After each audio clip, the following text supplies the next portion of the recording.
Ano? Kamusta sa loob? May nakuha ka bang impormasyon kay Beth? Doon sa ate ko. Wala nga eh. Pero chinek ko yung listahan ng mga batang nakaligtas sa kidnapping.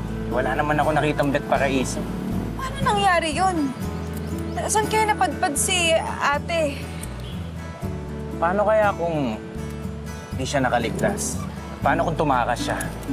Yun lang naman yung nakikita kong dahilan kung bakit wala sa listahan yung ate mo. Dead end na tayo. Paano yan, Jonah? Si Magda, ayaw rin naman magsalita, di ba? Bakit kaya hindi na lang natin ulit subukan? Malay mo, magbago isip mo. Hindi ko lang alam. Nung nakausap nga namin, daig pa, Pipi. Ano, gano'n na lang? Susuko ka na lang? Hindi ba para sa ate mo to? Sige. Alam ko, hindi na ito parte ng trabaho mo. Pero salamat. Ito magagawa kung wala ka. Wow. Thank you.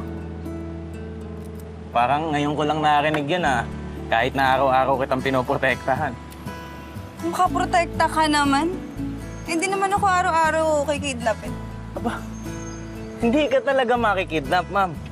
Eh, nandito ako sa tabi mo eh. Subukan lang nila lumapit at talaga makakatikim yung mga yan.